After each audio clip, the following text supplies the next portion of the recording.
नमस्ते. आपण समाज सुधारक युट्यूब सिरीज सुरू केलेली आहे. त्यातले आज आपले 5वे समाज सुधारक जे आहेत त्यांची आपण ओळख करून घेऊया. विष्णुबुवा ब्रह्मचारी. त्यांचा जन्म 1825 चा आहे आणि त्यांचा मृत्यू 1879 चा आपल्याला पाहता येतो. ठीक आहे. त्यांचं मूळ नाव लक्षात ठेवा. विष्णू भिकाजी गोखले हे त्यांचं मूळ नाव आहे. विष्णुबुवा ब्रह्मचारी या नावाने ते ओळखले जातात. ख्रिस्ती धर्मप्रसारकांविरुद्ध सर्वप्रथम आवाज उठवणारे म्हणून त्यांचा उल्लेख केला जातो. समुद्र किनारीचा वादविवाद हे पुस्तक जे आहे ना, हे पुस्तकाचे लेखक आहेत जॉर्ज बोयन, ज्यांनी 1898 लिहिलेलं आहे.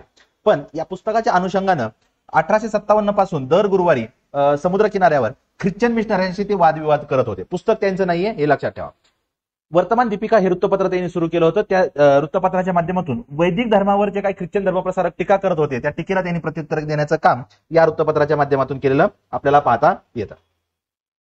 1851 मध्ये त्यांनी वैदोक्त धर्मप्रकाश हा ग्रंथ लिहिलेला पाहता येतो. सुखदाय राज्य प्रकरणी हा ग्रंथ त्यांनी 1867 लिहिलेला आहे. त्याच्यामध्ये आदर्श राज्य कल्पना केलेली आहे. मार्क्सवाद जो आहे, कार्ल मार्क्स जो आहे, त्याची जी काही कम्युनिझमची कन्सेप्ट आहे ती कन्सेप्ट भारतात मांडणारे जे आहेत ते आपल्याला हे पाहता येतात. ग.त्र. माडखोलकर, जी.टी. माडखोलकर जे आहेत त्यांनी यांना कम्युनिझमचा पहिला प्रतिपादक असं म्हटलेलं पाहता येतं. 1856 मध्ये त्यांनी भावार्थ सिंधू नावाचा ग्रंथ लिहिलेला पाहता येतो. त्यांचं एक मत फार गाजलं होतं. विधुर लोकांनी फक्त विधवेशीच लग्न करावं. त्यांच्यावर टीका एक केली जाते. चातुर्वर्ण जी व्यवस्था आहे हा वेदोक्त धर्माचा कणा आहे असं म्हणून त्यांनी चातुर्वर्ण व्यवस्थेचं समर्थन केलं पाहतं आहे. आणि 1866 ला त्यांनी पुनर्विवाह उत्तेजक मंडळ या नावाची संस्था स्थापन केलेली आपल्याला पाहता येते. थँक्यू.